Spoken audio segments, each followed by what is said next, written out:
Welcome to all of you my YouTube class Mukesh Chaudhary Jaipur.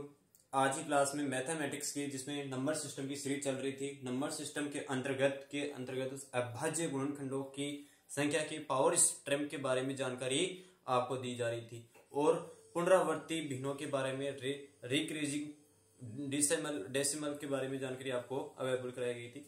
कल वाली class के अंतर्गत टेक्निकल समस्या की वजह से कुछ जो लिखा जा रहा था उसका विपरीत आपको दिखाई दे रहा था।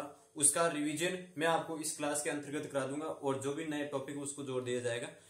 जिस इस कहने की बात यह है कि मैंने कल स्पष्ट रूप से आपको वॉइस भी क्लियर आ रही थी, उसमें वॉइस भी एकदम एग्जिट सही क्लियर आ रही थी। यदि आप उस वॉइस के रूप में दो या तीन फॉर्मेट आपको फॉर्मूले या कॉन्सेप्ट बताए थे, उस कॉन्सेप्ट को अच्छी तरह से सुनी।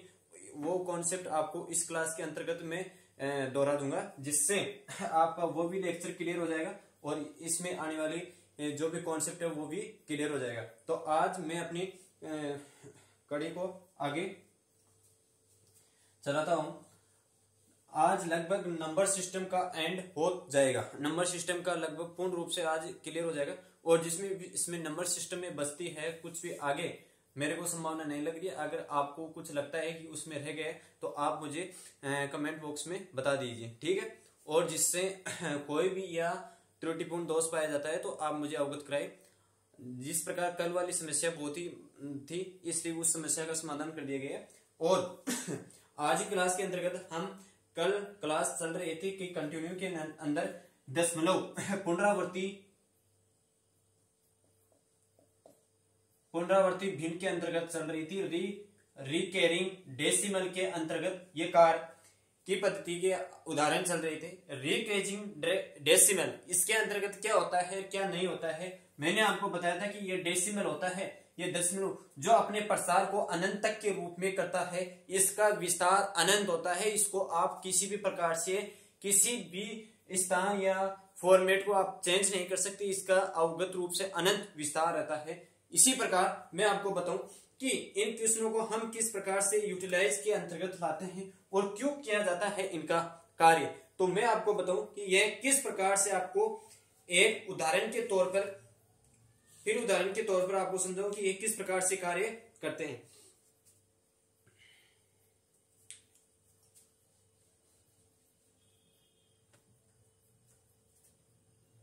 जीरो डॉट एक्स वाई ये बार इसके वाई के ऊपर है, plus zero dot y x ये एक्स के ऊपर बार है। तो इसका मतलब यानी बराबर इसमें ये दे दिया जाता है कि बराबर 5/9 हो तो x प्लस वाई का मान क्या होगा। तो x प्लस वाई का मान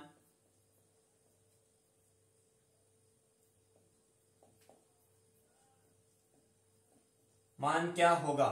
मतलब जीरो डॉट ये कोई क्वेश्चन है, 0.xy बार इस y के ऊपर है, प्लस इस ट्रांजिट यहां संख्या को चेंज कर दिया गया है। यहां संख्या को चेंज कर दिया गया है। कोई भी आपका गुणांक होता है, कांस्टेंट होता है, उस गुणांक को चेंज करने में उस पे क्या फर्क पड़ता है और क्या इसके आंसर के अंतर्गत चेंज परिवर्तित होता है, क्या आंसर भी परिवर्तित होता है। कि यहां आपको दे रखा है कि 5/9 हो तो इसके अंतर्गत मान में क्या परिवर्तित होंगे। तो मैं आपको बताया कि कल वाली संख्या के अंतर्गत मैंने आपको लास्ट उदाहरण बताया था कि जहां भी आपकी बार वाली एक तो वो संख्या आ जाएगी और उसमें जो आपको बार लगा होता है रेशनल नंबर होता है और उसके अंतर्गत जो भी बटे में वाली संख्या आती है, मतलब वह संख्या कौन सी आती है कौन सी नहीं आती है। मैंने आपको बताया था कि 5/90 यानी 5/9 इसको आप दोनों तरफ से x स्क्वायर करने पर आपके पास जो भी संख्या आ जाती है 90 आ जाती है या 990 आ जाती है। इन संख्या का सारा लेना पड़ता है। तो 5/9 आ रही है तो यहां आप कौन सी संख्या का प्रयोग करेंगे। यदि आप चैनल पर परस्पर हो तो पीछे वाली जितनी भी लेक्चर बने हैं उन लेक्चरों को अच्छी तरह से लीजिए और समझिए और जो भी कंटिन्यूटी रखिए। तो आपके पास मैं बताऊं कि इसको हम एक्स वाई माइनस यहां क्या लिखें, कहां पर रेशनल है और कहां पर नहीं है, इसको हम इस प्रकार से लिख सकते हैं क्या, एक्स वाई माइनस एक्स। जहां रेशनल नहीं है उस संख्या को यहां लिखो और जहां है और इसमें डिवाइड किसका लगेगा आपको अच्छी तरह से पता है कि 90। अब यहां देखो आगे क्या हम जोड़ सकते हैं इस संख्या को, बिल्कुल अवश्य रूप से जोड़ सकते हैं। y x माइनस क्या ये है y आएगा या x आएगा, यहाँ ओनली y आएगा अपॉन वही 90 है बराबर 5/9। इस प्रकार के प्रश्न को उतारने के बाद आपको मैं बताऊं क्या,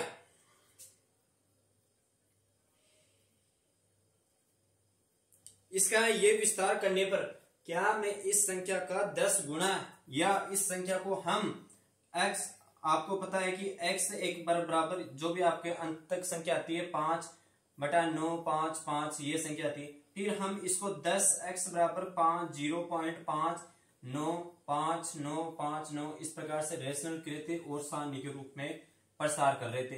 इन दोनों समीकरणों का विस्तार करने के पश्चात आपके पास ये 2x मतलब 10x माइनस x बराबर 9x ये सर्व समीकरण इस प्रकार से सर्व समीकरण बन रही थी जहां x का मान 9 आ रहा था। इसी प्रकार आपको मैं आगे इसका विस्तार करता हूं तो ये किस प्रकार से, यदि आप एक्स वाई गुणाकों को 10 से मतलब दाई की संख्या से गुणा करते हो मल्टीप्लाई करते हो तो आपके आंसर में कोई परिवर्तित होगा या कोई परिवर्तित नहीं होगा। तो देखिए कि आप इसको 10x प्लस वाई है ना माइनस x भाई, इसमें आप 10 प्लस एक्स वाई से गुणा की तो आप इसके आंसर में क्या परिवर्तित होगे तो प्लस, इसी प्रकार 10y plus x minus y ये आंसर है। इसी प्रकार इसको हम आगे बढ़ाते हैं कि ये आपके अंतर्गत बटा के अंतर्गत संख्या आती है और ये 5/9। क्या ये परिवर्तित होने के पश्चात क्या परिवर्तित हुआ इसमें क्या नहीं हुआ वो आपको पता है कि कांस्टेंट मतलब जो भी आपको इसके मल्टीप्लाई होती है गुणाक होता है, इस गुणा को हम 10 से मल्टीप्लाई किए, इसी गुणा को हमने 10 से मल्टीप्लाई किए। मल्टीप्लाई करने के पश्चात इस संख्या को किस प्रकार से ये कटती है और किस प्रकार से ये संख्या नहीं कटती है वो आपके सामने दिखाई दे रही है कि x प्लस से x माइनस किया, x प्लस से ये जहां भी आपको प्लस और माइनस की संख्या दिखाई देती है वो अपने आप कट जाती है, जिससे आपका किसी भी प्रकार से रोल नहीं होता है। अब यहाँ आपके पास आ जाती है कि 10 x प्लस वाई बराबर 5/9 और यहां 90 यही रहा। तो इसके अंतर्गत आपको पता है कि ये कटी, ये संख्या कटी, ये संख्या आपके कटने के पश्चात आपके आंसर में क्या परिवर्तित होंगे या क्या परिवर्तित नहीं होंगे। आप इसको यदि ना काटो ऐसा भी, आप इसको यदि ऐसा भी ना काटो तो ये 9 है और ये 10 है, ये 90 है। आप इससे काटोगे तो 10, ये 10 आ जाएगा, ठीक है, ये 10 आ जाएगा और ये 10 इससे कट जाएगा। तो आपके पास x प्लस वाई बराबर 5 आंसर आए कि आपका गुणनफल करने के पश्चात मतलब आपको x प्लस वाई का मान निकालना था जो आपके पास 5 आए। किस प्रकार से आए और किस प्रकार से नहीं आए मैंने आपको बताया कि x 0.xy y के बाद था, इसी प्रकार प्लस 0.y(x) के 5/9 हो तो x प्लस वाई का मान क्या होगा। तो मैंने आपको बताया कि जहां भी आप कांस्टेंट या गुणांक चर या अचर आते हैं उसको आप मल्टीप्लाई करो या गुणा करो, किसी भी प्रकार की रैखिक समीकरण से आप गुणा करते हो तो इसमें कोई परिवर्तित नहीं होता है, कोई भी असुविधा उत्पन्न नहीं होती है जिससे हम अपने सोल्व किए हुए क्वेश्चन को आसानी से सोल्व नहीं कर पाए। अब इसी प्रकार आपके पास एक क्वेश्चन और बताता हूं कि वह क्वेश्चन किस प्रकार से होता है।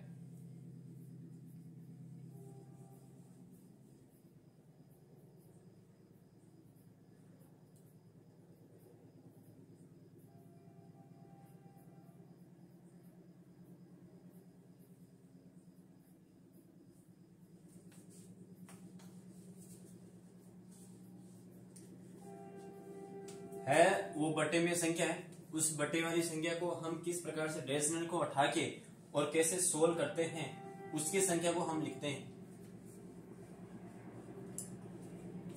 कि आपके पास कोई संख्या है 0.xy y के ऊपर है सर, ये y के ऊपर है,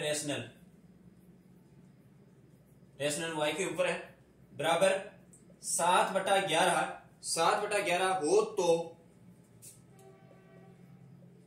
हो तो x² प्लस y² का मान क्या होगा। कि 0 पॉइंट आपके पास कोई क्वेश्चन है, एग्जांपल है कि 0.x y रेशनल है 7/11 हो तो x square plus Y square का मान क्या होगा। क्या इस सरल समीकरण को हम उस सरल समीकरण से कर सकते हैं या नहीं कर सकते। आपको पता है कि यह एक्स वाई बटा भाई यह एक्स वाई बटा क्या होना चाहिए, एक्स वाई बटा 99 यानी 7/11। इस सरल समीकरण को हम इस प्रकार से लिख सकते हैं कि जीरो डॉट को आप दो सरल समीकरण बनाओगे, दो सरल समीकरण को बनाओगे, एक तो x की बनाओगे, एक यहाँ 100 है तो 100x की बनाओगे, 100x की बनाओगे तो यहाँ आपके पास एक्स वाई का मतलब 99x आ जाता है, 99x आ जाता है। इसी प्रकार सरल समीकरण को बना के एक्स वाई डॉट बराबर 99 बराबर 7/11 आए। अब इसको एक्स वाई को यदि किसी दाहिके या इकाई के अंक से या अचर कांस्टेंट से गुणा कर दिया जाता है तो उसके मान में क्या परिवर्तित होगा या नहीं होगा। कोई परिवर्तित नहीं होगा, क्योंकि हमारे को जिसने आप कांस्टेंट का प्रयोग करोगे वह कांस्टेंट अपने आप आगे सोल्व करते हुए तो उसमें कट जाएगा। लेकिन यहाँ हम करते हैं आगे गुणा कि इसको मल्टीप्लाई करने पर क्या परिवर्तित होगा और क्या परिवर्तित। देखो मल्टीप्लाई करते हैं ना तो हमारा सबसे पहले सवाल इजी हो जाता है। आप इसको देखो 10x plus Y, 10x plus Y बटा 7 यही था 9 काट किया 9 बराबर 7। इसको वापस गुणा किया, देखो आप कि 10x प्लस वाई बराबर 7 9 63 63। यह आपके पास इक्वेशन बनी 10x प्लस वाई बराबर 63। अब 10x प्लस वाई बराबर 63 संख्या बनती है तो आप इस संख्या को किस प्रकार से मल्टीप्लाई करोगे। 10x प्लस वाई बराबर 63, यह 63 आपके पास संख्या बनी।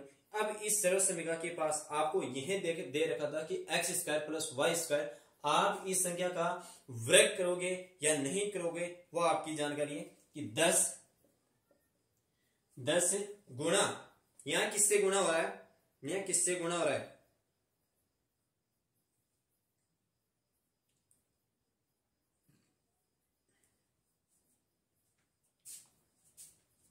10 प्लस वाई प्लस 3 बराबर 63। इस संख्या को हम अगर 9 का वर्गमूल ले जाते हैं, 9 का वर्गमूल करते हैं तो 3 से 3 का स्क्वायर बाय 3 का स्क्वायर आ जाता है तो 9 आ जाता है ना। इसी प्रकार आगे इसका स्क्वायर कर देते हो आप, स्क्वायर करने पर आपके पास यही मान आएगा। और आप इसका भी स्क्वायर करते हो तो x square plus Y square बराबर आपके पास कितना मान आएगा या नहीं आएगा वो आपके पास लगभग 63। तो x square plus Y square बराबर ये 63 रहा। तो इसको आप मतलब कहने का मतलब यहां आपके पास X square plus Y square का मान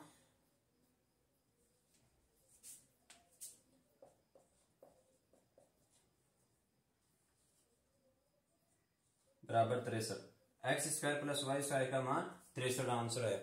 अब इस क्वेश्चन को यही खत्म करते हैं और अगली कड़ी के अंतर्गत चलते हैं कि कौन सी क्या बहुत ही अगली वाले कॉन्सेप्ट है ना बहुत ही महत्वपूर्ण है, जो हर कंपटीशन के क्षेत्र में पूछा जाता है, हर कंपटीशन के क्षेत्र में आता है। और वह सबसे इससे नंबर सिस्टम का देखते हैं ना तो नंबर सिस्टम का सबसे इजी ही वही लगता है मेरे को, सभी को लगता है शेषफल परिमेय रिमाइंडर थ्योरम।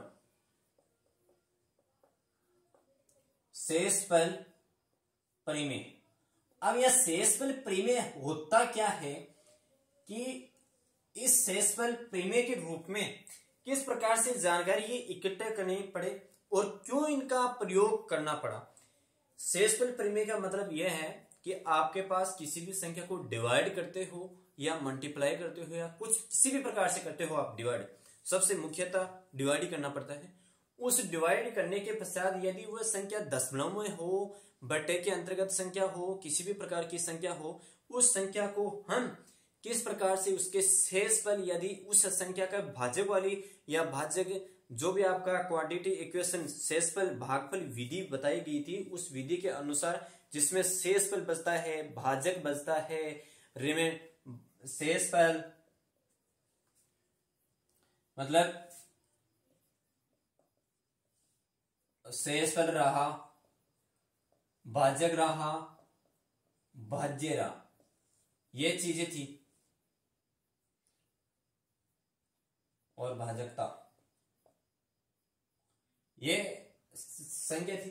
इन चीजों के अलावा कोई अलग चीज नहीं आ रही थी, जिसमें आपको जो भी रिमाइंडर बचा जा रहा था उसके आधार पर गुणनखंड या भागफल विधि या शेषफल विधि के अनुसार किया जा रहा था। अब यहाँ शेषफल विधि आई, इस शेषफल के रूप में जो भी आपका यह है, जो आपका बटे वाले में संख्या आती है, भिन्नों में संख्या आती है, उन भिन्नों की संख्या को आप रियलाइज किस प्रकार से कर सकते हैं, उनका नियम समझिए। अब वो कॉन्सेप्ट आपके क्वेश्चन के माध्यम से समझाऊंगा मैं।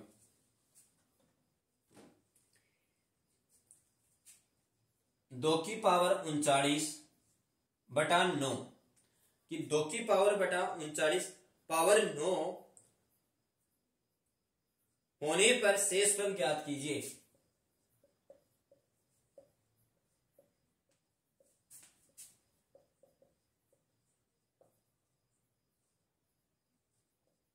अब आप मुझे बताइए, आपको सीधा सिंपल यह क्वेश्चन दिया गया है कि पावर वाली संख्या भी दे रखी है, देखो पावर वाली संख्या दे रखी है, फिर आपको बटे में जो संख्या आती है वो भी संख्या दे रखी है, ठीक है। अब ये दोनों संख्या देने के पश्चात आपको ये पूछा जा रहा है कि शेषफल आप किस प्रकार से निकालोगे।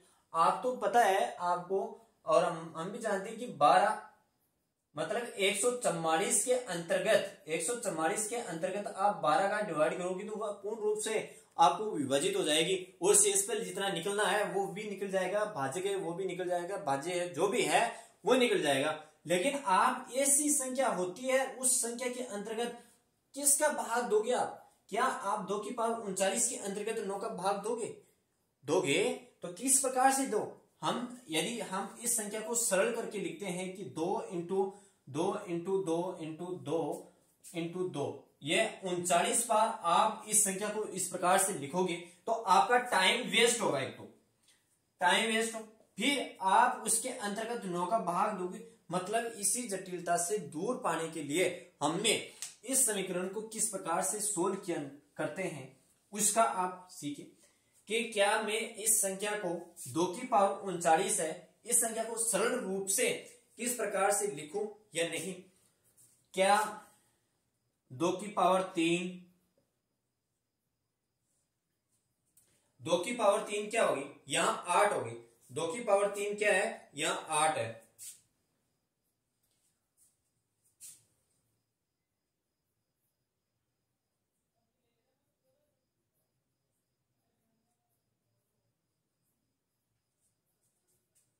तेरह थी 39, ठीक है भाई। 2 की पावर 39 है। क्या मैं इस संख्या को 2 से क्यूब करके और इसको भार करके ये संख्या लिख सकता हूं? तो यहां आपके पास 2 की पावर 39 है। क्या आपको ध्यान है इस बात का कि 2 की पावर 3 का वर्गमूल कितना होता है? 8 रहता है। और ये 9 रहा, ठीक है, 8 रहता है, 9 रहा, 8 रहता है। अब 8 को भाई आपके पास ये 8 आया। अब इस 8 को आप 13 बार, मतलब 8 इंटू 8 इंटू 8 इंटू 8 इस प्रकार से 13 बार लिखोगे तो फिर क्या पाया हमने? यहां सरल किया, उससे विपरीत करने के पश्चात आपको यह बड़ी सरल समीकरण दे दी। इस सरल समीकरण को आप मल्टीप्लाई करते जाओ, 8 को 13 बार तक मल्टीप्लाई करते जाओ और फिर इसके अंदर 9 का भाग देते रहो। तो मेरे कहने का यही है कि जहां आपके पास यह पावर हो रहती है, ये पावर यदि आपके पास सम संख्या होती है कि सम इवन संख्या रहती है तो आपके पास ये पॉजिटिव के अंदर आंसर रहेगा। यदि आपके पास ये ओड में रहती है तो ये नेगेटिव के अंदर उतर रहेगा। तो मुझे ये बताइए कि यहाँ 8 है और ये 9 है, क्या इसमें अंतर कितना है भाई? इसका अंतर कितना है? एक का ही तो अंतर है, एक का अंतर है, एक का अंतर है इसके अंतर्गत, और 9 ये है। तो मुझे ये बताइए कि ये 13 है, ये 13 क्या सम है या विषम है? ये विषम है, तो यहां माइनस का चिन्ह लग जाएगा, यहां माइनस का चिन्ह लग जाएगा। अब वो भी कैसे? आप यदि 13 इंटू 1 इंटू 1 इंटू 1 इंटू 13 बार करोगे तो एक बार पॉजिटिव एक बार नेगेटिव, तो एक बार पॉजिटिव एक बार पॉजिटिव, इस प्रकार से आपकी पॉजिटिव वाली संख्या तो एक हो जाएगी, बराबर हो जाएगी, जबकि एक 13 है तो विषम एक नेगेटिव बच जाएगा। उस बचने के कारण इसमें पूरा नेगेटिव हो जाएगा। ठीक है, अब नेगेटिव बच गया आपके पास। तो मुझे यह बताइए कि क्या मैं इस सर्वसमीकरण को इस प्रकार से लिख सकता हूं? तो इस प्रकार के सर्वसमीकरण को मैं इस प्रकार से लिख सकता हूं, यहां ए घटाई जाती है। यदि आपके पास इस प्रकार से आंसर आ जाता है तो आप क्या करोगे? आप यह करोगे कि इस संख्या को इससे ले जाओगे 9 माइनस 1/9, तो आपके पास 8/9 यही आंसर आएगा। यह आंसर आना चाहिए ना, यही आंसर आना चाहिए, लेकिन ये नहीं आएगा क्योंकि जहां आपको एक कम दे दिया जाता है, एक कम दे दिया जाता है उससे और आपको डिवाइड करके दिया जाता है। यदि आपके पास नेगेटिव के अंतर्गत संख्या आ जाती है तो आप उस भाग देने वाली संख्या से एक घटा दो। ठीक है, यदि आपके पास पॉजिटिव वाली संख्या, यदि आपसे पॉजिटिव में संख्या जाती है तो जो भाग देते हो उस संख्या में एक जोड़ दो। वही जोड़ और घटाने के बाद जो आपके पास आंसर आता है, उसी जो संख्या आती है उसी को हम आंसर मान लिए जाते हैं। यहां देखो आपके एक आ रहा है और बड़ी संख्या 9 है, 9 में से आप एक घटाओगे तो आपके पास 8 आंसर आएगा और यही आंसर रहेगा इसका। 2 की पावर 39/9 होने पर आपके शेष फल कितना आएगा? 8 आएगा। कैसे आएगा वो आपको मैं अच्छी तरह से समझा चुका हूं कि 13 3 39, 39 को आप इस प्रकार से लिख सकते हो। और ये 8 है जिसमें पावर आपके पास 13 थी जो विषम संख्या में थी, विषम संख्या में थी। विषम संख्या में नेगेटिव चिन्ह आता है तो एक आ गई, यहां एक विषम संख्या आ गई और आप इसको गुणा कर सकते हो। अब इसी प्रकार एक क्वेश्चन और है कि 2 की पावर 75, 2 की पावर 75 और बटे में क्या होना चाहिए?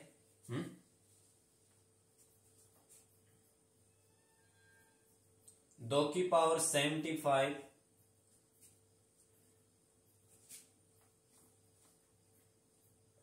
2 की पावर 75/9 होने पर इसमें आपको शेषफल बताना है। अब 2 की पावर 75 को आप किस प्रकार से लिख सकते हो वो आपकी मर्जी है कि आप किस प्रकार से लिखो। 2 की पावर 75 को आप 2 पावर 3 25/9। क्या मैं इस 75 को 75 को इस प्रकार से लिख सकता हूं? बिल्कुल लिख सकता हूं कि 2 की पावर 3 और 2 की पावर 3 और 75, यदि आप इसको गुणा करते हो तो 2 की पावर 75 आएगा। अब इस संख्या में आपको पता है कि यह आपके पास 8 आ जाती है। ठीक है, इस 8 आने के पश्चात आपके पास विषम संख्या है या सम संख्या है, यह आपको आंसर देखना होगा कि आपके पास ये विषम संख्या है या सम संख्या है। इसका आपको आंसर देखना पड़ेगा। 8 की पावर 25 है और बटा 9 है, तो आपको ध्यान है कि यहाँ विषम संख्या है, तो विषम संख्या होने के कारण आपके पास -1 आएगा। और यहाँ बड़ी भी संख्या है ये, तो यहाँ बड़ी संख्या है, इसमें आप 1 घटा दो तो 1 घटाने के पास आपके पास आंसर आएगा। मतलब जो विषम है तो घट जाएगा और जो पॉजिटिव है वो जुड़ जाएगा। अब इसी प्रकार एक क्वेश्चन और कर सकता हूं मैं कि यदि आपके पास कोई संख्या 2 यानी 2 युग्मों के रूप में दे दी जाती है और डिवाइडों के रूप में दे दी जाती है, तो आप उसको किस प्रकार से सोल्व करोगे वह आपके पास मैं बता रहा हूं फिर से कि 17 पावर 35 इंटू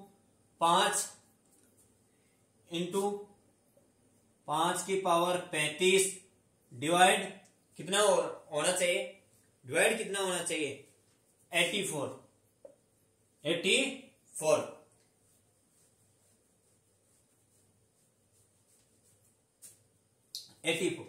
क्या इस सर्व समीकरण को मैं यार इस सर्व समीकरणों में 17 इंटू 5 और पावर 35 इंटू 84 इस प्रकार से लिख सकता हूं, बिल्कुल लिख सकता हूं, क्योंकि आपके पास पावर घातांक करने के अंतर्गत चलते हैं। यदि आपके पास समान है पावर समान है तो दोनों वाली संख्या आपको मल्टीप्लाई हो जाएगी और उसकी पावर में लग जाएगी। तो 17/85 और ये 84 और पावर 35 है। अब यहां देखिए बात को कि पावर 35 है। मैंने बताया कि पहले कि आपके पास सम संख्या हो तो वह जुड़ जाएगी, ये क्वेश्चन बताया था। विषम संख्या हो तो वह घट जाएगी। क्या ये रूल नियम कर रहा है? बिल्कुल कर रहा है। लेकिन आप वहां एक बात का ध्यान लगाया होगा कि यहां बड़ी संख्या न होके छोटी संख्या हो रही थी और बड़ी संख्या नीचे हो रही थी, ठीक है। तो यहां विपरीत बात यह आ रही है कि यहां बड़ी संख्या है और यहां छोटी संख्या है, तो आपके अंतर कितने का आ रहा है? अंतर आपके पास एक का आ रहा है कि एक आपके पास बड़ी संख्या है, तो आप इसको 35 और 84 के अंतर्गत आप एक जोड़ते हो तो 85 आ जाता है, ठीक है। आप एक को कितनी बार 85 से गुणा 35 से गुणा करो आपके पास वही आने वाला है, और 84 का किसी भी प्रकार से डिवाइड करो आपके पास, आप एक के अंतर्गत 84 का भाग दोगे तो एक ही आएगा ना, ठीक है। अब नेक्स्ट क्वेश्चन आपके पास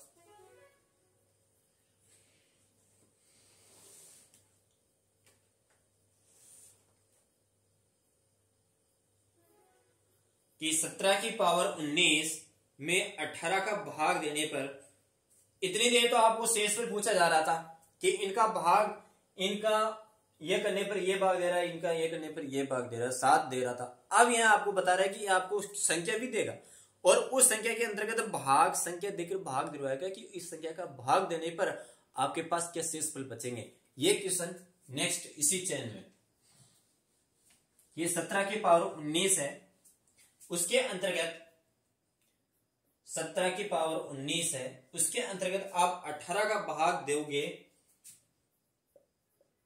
में 18 का भाग देने पर 18 का भाग देने पर क्या शेषफल बचेंगे, क्या शेषफल आएंगे? समझ गए कि 17 की पावर 19 है, उसके अंतर्गत 18 का भाग देने पर क्या शेषफल बचेंगे। तो मैं इस क्वेश्चन को किस प्रकार से हैंडल करें और नहीं करें वो आपको मैं बताऊं कि 17 पावर 19 बटा 18, 17 पावर 18। अब यहां ध्यान देने की बात यह है कि आपको विषम संख्या मिल रही है एक तो, ठीक है। दूसरी संख्या कॉन्सेप्ट ये मिल रहा है कि ये बड़ी संख्या है, बड़ी संख्या है, और ये छोटी संख्या है, ठीक है। ये छोटी संख्या, ये बड़ी संख्या का भाग दिया जा रहा है, और कितना इसमें एक गुना है या कितनी बड़ी है कितनी छोटी है, प्लस एक संख्या है, ये भाई प्लस एक बड़ी है, इससे ये एक बड़ी है। लेकिन यहां ध्यान देने की बात यह है कि आप एक को 19 बार मल्टीप्लाई करोगे, 19 बार मल्टीप्लाई करोगे तो सम संख्या न होने के कारण यह माइनस के अंतर्गत आंसर चली जाएगी, और माइनस के अंतर्गत जाएगी तो 1 माइनस 18, तो यहां आपके पास आंसर कितना आना चाहिए। मेरे को पता है कि आप इससे गुणा करोगे तो आपके पास ये 17 आंसर आ जाएगा, ये 17 आंसर आ जाएगा। ये लगातार 3-4 क्वेश्चन में करता रहे हैं कि किस प्रकार से क्वेश्चन आएंगे और किस प्रकार से क्वेश्चन नहीं आएंगे। ये अच्छी तरह से आप जानते हैं कि क्या करने पर क्या संख्या आ जाती है और क्या नहीं। अब इसी प्रकार आगे संख्या को चलाते हैं।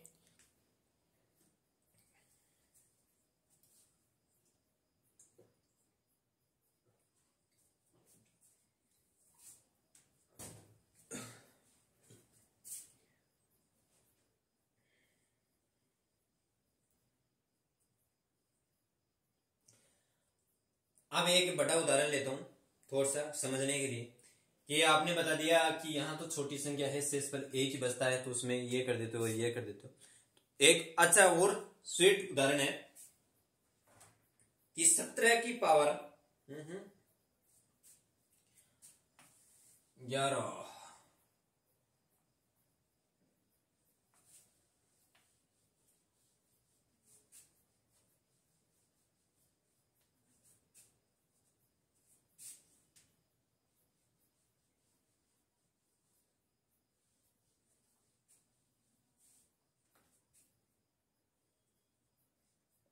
11 की पावर 143 डिवाइड बाई 9। 11 की पावर 143 डिवाइड बाई 9 में भाग देने पर क्या शेषफल प्राप्त होंगे या इनके क्या शेषफल आएंगे। तो क्या आप इस संख्या को किस प्रकार से लिख सकते हो या नहीं, मैं आपको बताऊं इसका विस्तार किस प्रकार से कि 2 की पावर 3, ठीक है, ये तो करना है। सबसे पहले आपको जहां तक आप इजी तक जाओ और सरल इक्वेशन के अंतर्गत ध्यान देना है कि आप एक तो देखो कोई भी संख्या हो, बड़ी से बड़ी संख्या नहीं उठाना है आपको। चाहे आप बड़ी से बड़ी वैल्यू रखते हो ना, उठाते हो तो आपको बहुत तकलीफ होती है क्योंकि आप सोल्व नहीं कर पाते हो इस संख्या को। और आप छोटी से छोटी संख्या को शुरुआत कीजिए जिससे आपका सोल्व भी क्वेश्चन होता जाएगा। और इनटू इसके टुकड़े करने एक ही है, किस प्रकार से टुकड़े हो सकते हैं कि यहां देखो अब 4 की 47, 2 का 8, ये 8 हो गए, 8 4 12, 2 7,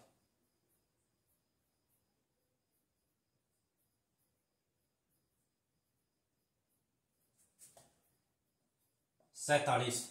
यहां देखो आप गुणा कर दो, देखो आप 47 इंटू 3 21 है ना, 4 3 12, 12 2 14। अब 14 है और 2 यहां है, ठीक है, 2 143 आ गया, ठीक है सर, ये बिल्कुल 143 आ गया, एकदम राइट है कि आप इसको 2 की पावर 3 से और पावर 47 है तो आपके पास 141 तो यहां आ गए और टुकड़े बचे तो 2 की पावर 2 आ गई जिसमें 143 आ जाते हैं। अब इस संख्या को आप किस प्रकार से सोल्व कर सकते हैं और किस प्रकार से नहीं, मैं आपको बताऊं कि यहां आपके पास 8 पावर 47 इंटू गुणा करने पर 4 और यहां 9 आ गया, यह 9 आ गया।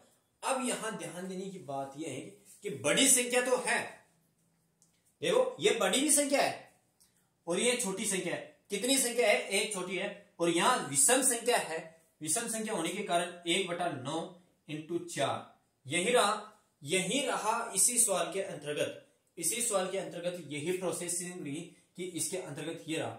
अब मैं ये बात बताना चाहता हूं कि इससे आप गुणा करते हो तो 9 -4/9 आ गया और इसको आप क्या कर रहे हो, इस संख्या को घटाते जा रहे हो, तो इस संख्या को आप घटाओगे तो आपके पास 5 आंसर आ जाएंगे जो भी पॉजिटिव के अंतर्गत आएंगे, जो भी आपके पास आंसर किसमें आएंगे, पॉजिटिव के अंतर्गत आएंगे। और ये क्वेश्चन अच्छी तरह से समझ में आ गया होगा कि 11 की पावर 9 बटा पावर 143 है। इसमें आपको सरल रूप में सरलीकरण के रूप में करके सिंप्लीफिकेशन करके 8 की जहां आपको 8 छोटी संख्या और बड़ी संख्या का भाग दे रहे हैं। कितनी बड़ी संख्या, कितना है, 1 है, माइनस में विषम संख्या है, विषम का आप भाग देते हो और 4 से मल्टीप्लाई करते हो, ये गुणा कर जाते हैं तो -4/5 9 आ जाने पर यह 5 होता है। अब इसी प्रकार एक नेक्स्ट क्वेश्चन आपको बताऊं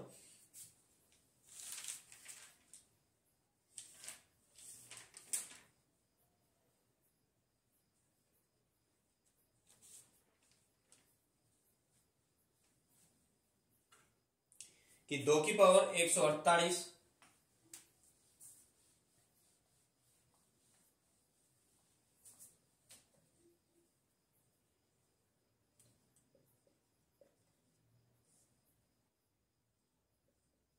5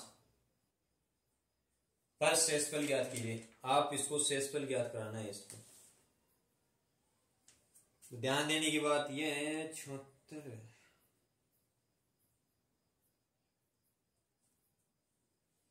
बड़ी संख्या है क्या इस संख्या को मैं इस प्रकार से लिख सकता हूँ? ये माइनस में थी, ये माइनस में थी, ये संख्या माइनस, यहाँ किस प्रकार से क्या हो रहा है क्या नहीं, 4 4 18 148 के टुकड़े कीजिए आप, 148 के आप टुकड़े करोगे इस प्रकार से करोगे कि 2 4 और इससे भी मल्टीप्लाई कर देते हैं, मल्टीप्लाई करते हैं तो 76, हाँ 76 आ गए, 74 5। मतलब क्या हुआ कि आप 2 की पावर यहाँ गुणा करते हो तो 2 माइनस 2 की पावर 148 आ जाता है और 76 यहाँ आ रहा है। तो 4/5 पावर 76, यहां आप देखो सम संख्या में आ रही है,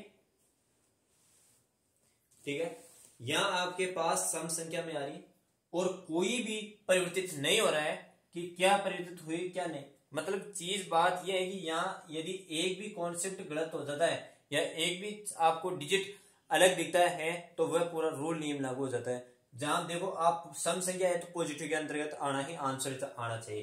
तो यहाँ आपके पास आप आंसर करोगे तो 1/5 ये सम संख्या के अंतर्गत आ गई, जिसमें आपका आंसर हो जाएगा 4/5 ये सम संख्या है तो 4/5 और 76 होने के कारण यहाँ सम संख्या के अंतर्गत एक ही आंसर आ जाएगा जो आपकी इस सम संख्या की डिजिट पर लागू करता है। अब ये क्वेश्चन हो गए। यहाँ मेरी नंबर सिस्टम की जो भी प्रोग्रेस रिपोर्ट थी वो क्लियर हो चुकी है और कल वाला जो भी रेशनल पुनरावृत्ति का था वो भी क्लियर करा चुका हूँ। अब वहां जहां अभाज्य गुणनखंड आती है उसमें पावर वाली संख्या का एक बार फॉर्मूला है, उस फॉर्मूले को एक बार दोहराता हूँ क्योंकि कल टेक्निकल समस्या की वजह से वो क्लियर दिखाई तो दे रहा था लेकिन वो विपरीत दिखाई दे रहा था। उस विपरीत के कारण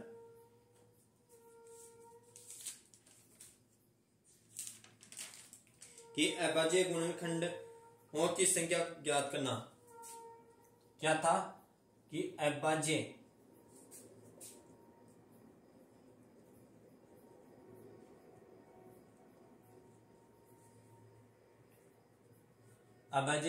खंडों की संख्या ज्ञात करना।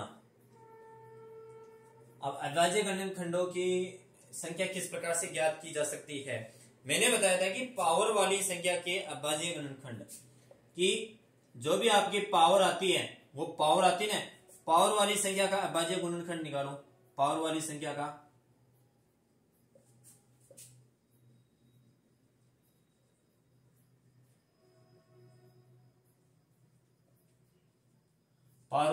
अभाज्य गुणनखंड निकालो और आपके पास जो पावर आ गई फिर इसके बाद आपके बेस वाली संख्या का अभाज्य गुणनखंड निकालना है। बेस वाली संख्या का खंड का अभाज्य गुण, फिर इसके बाद आपके पास पावर में जो भी आपके पावर आती है उस पावर से मल्टीप्लाई करना है।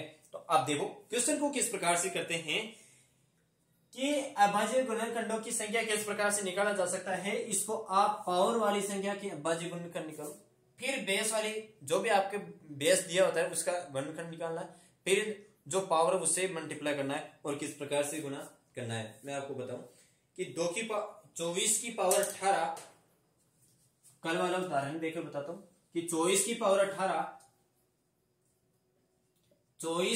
18 इंटू 12 की पावर 9 इंटू 12 की पावर 9 इंटू 7 की पावर 13 हो तो इसके गुणनखंडों की संख्या निकालो, अभाज्य गुणनखंडों की संख्या ज्ञात करो। मैंने आपको बताया था कि 24 के अंतर्गत 24 को आप गुणनखंड करोगे तो उसके अंतर्गत 2 इंटू 2 इंटू 3 इंटू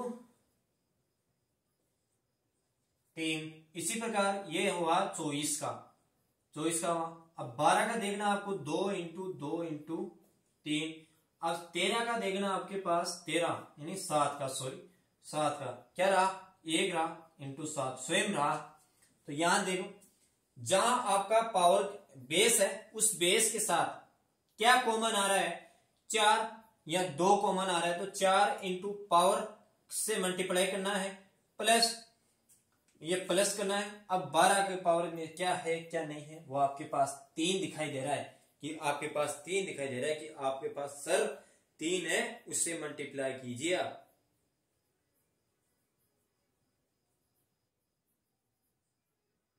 3 है ना, 3 इंटू 9 प्लस 7 में क्या है, 7 में वही है जो आपके पास होने को आया है।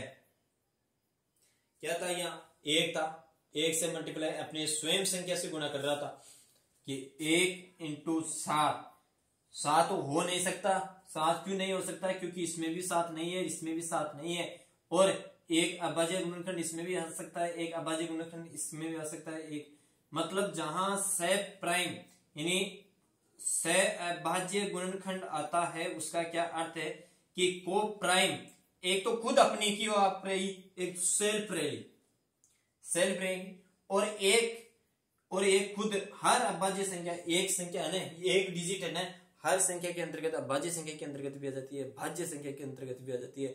इसका कोई भी, ये एक यूनिवर्सल तथ्य है जिसमें किसी भी प्रकार से आ सकता है। तो यहाँ एक इसके अंतर्गत भी है और एक इसके अंतर्गत भी है, तो 1 इंटू 13, तो यहाँ आपके पास आ जाता है 472 प्लस 91, 9 प्लस 13, तो यहाँ आपके पास लगभग आंसर आना चाहिए 73 और 27 72, तो ये आपके पास आंसर आ जाएगा 112। ये पास आपके पास आंसर आ जाएगा।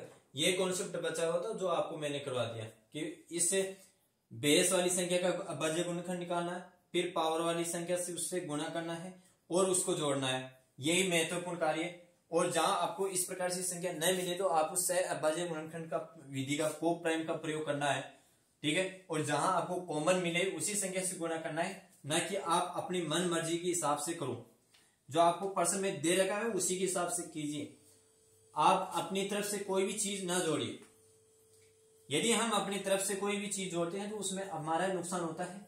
किसी भी क्षेत्र में आप उठ जाए, ये क्लियर हो चुकी है। अब मैं आपको कुछ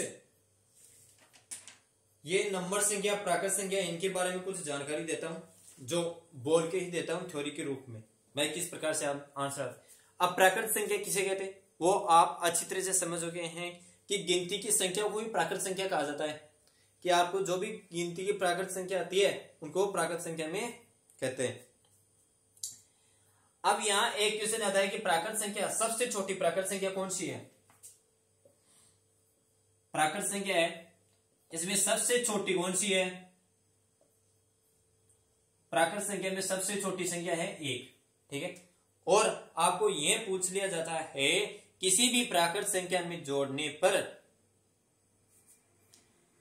और हमें प्राकृत संख्या किस तरह से प्राप्त होती है। यदि हम किसी भी संख्या में 1 जोड़ते हैं तो हमें 1 जोड़ने पर अगली प्राकृत संख्या प्राप्त हो जाती है, अगली प्राकृत संख्या प्राप्त हो जाती है। तो कहने का मतलब यह है कि प्राकृत संख्या किसे कहते हैं। नेचुरल संख्या वह संख्या होती है जो आप किसी भी प्रकार से गिनती करने चाहते हो, गिनती करते हो संख्याओं की, उसे ही प्राकृत संख्या कहते हैं। और सबसे छोटी संख्या आपकी प्राकृत संख्या 1 होती है। किसी भी प्राकृत संख्या में 1 जोड़ने पर आपको अगली प्राकृत संख्या प्राप्त होती है। अब यहां देखिए कि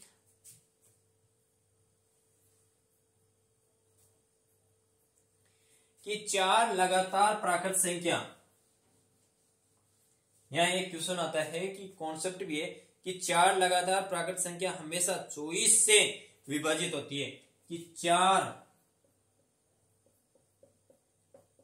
लगातार क्रमागत यानी प्राकृत संख्या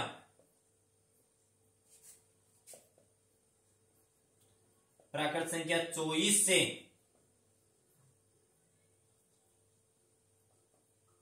विभाजित होती है। अब वो कैसे होती है, 4 लगातार प्राकृत संख्या बताओ देखिए, यह हो गई 4 लगातार है प्राकृत संख्या है। प्राकृत कैसे, 3 3 6 और 10,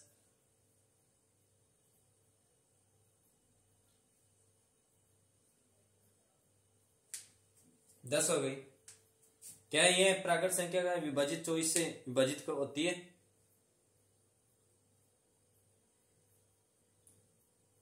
होती है क्या,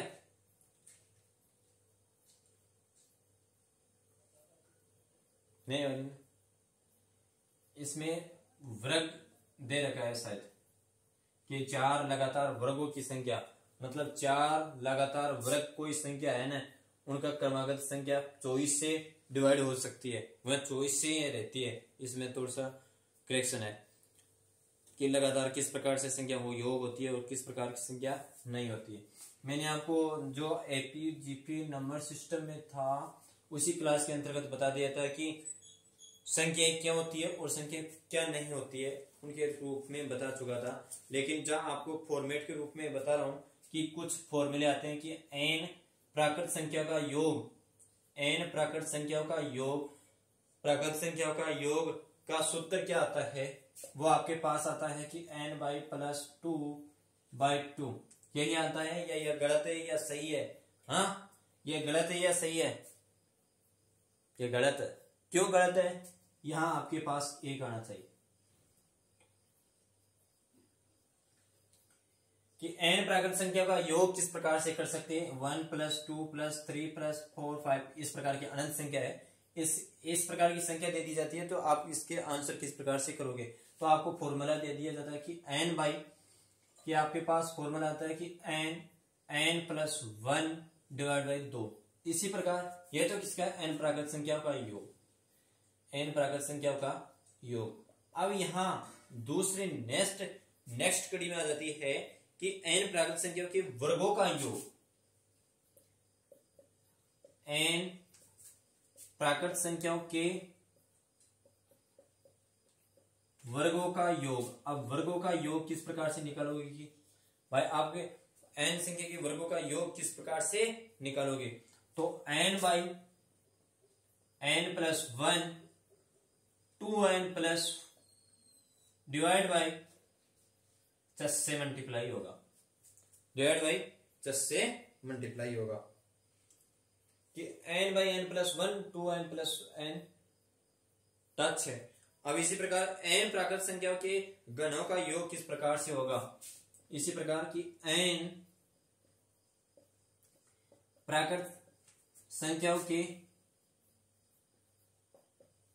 घनों का योग क्या होगा। तो जो आपके पास संख्या थी उनमें क्या यह संख्या सही है क्या? क्या यह फॉर्मूला सही है क्या? बिल्कुल सही है। जिसमें आपको वर्गों का करना है, यहाँ स्क्वायर करना है। जो आपका ये प्राकृत संख्या का योग था उसी संख्या को फॉर्मूले को डालना है और उसका स्क्वायर कर देना है, तो वहां आपको घन प्राप्त हो जाएंगे। और जहां आपको n/+ वर्गों का ये आ गया और प्राकृत संख्याओं का योग ये आ गया। ये 3 फॉर्मेट थे जो आप अच्छी तरह से डिलीट करिए और समझिए और पूर्ण रूप से कीजिए।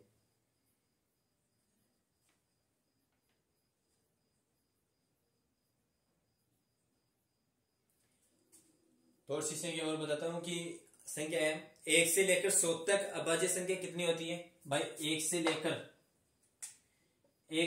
100 तक अभाज्य संख्या कितनी होती है? 25 होती है।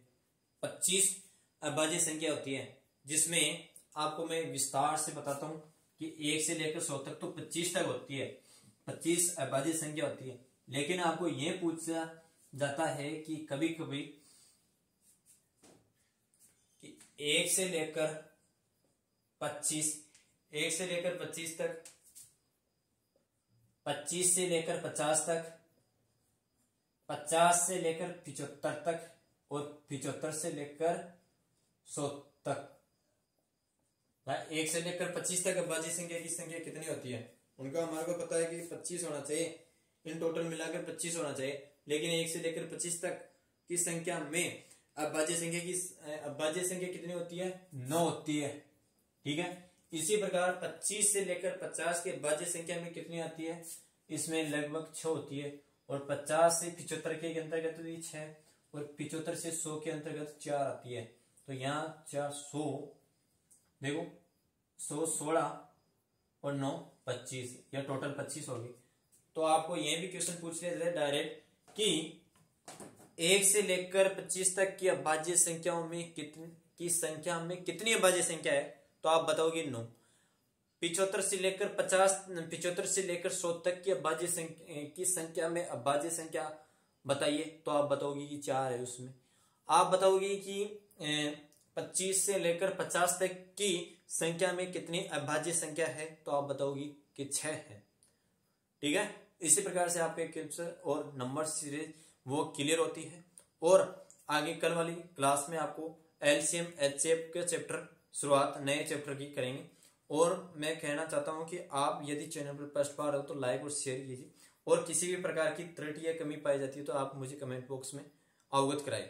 और दूसरी बात यह है कि आप कंटिन्यू मेहनत लगातार करते रहिए, जिससे आपकी आकर्षित होती जाएंगे और अनेक से अनेक फ्यूचर्स के क्वेश्चन भी मिलते हैं जिसको आपको आसानी से सोल्व कर सकते हो, और आपकी दुविधा भी बहुत दूर हो सकती है। इसलिए मेरी वाणी को मैं यहीं विराम करता हूं, और आप आगे भी मेरी क्लास को सपोर्ट करते रहिए। जय हिंद।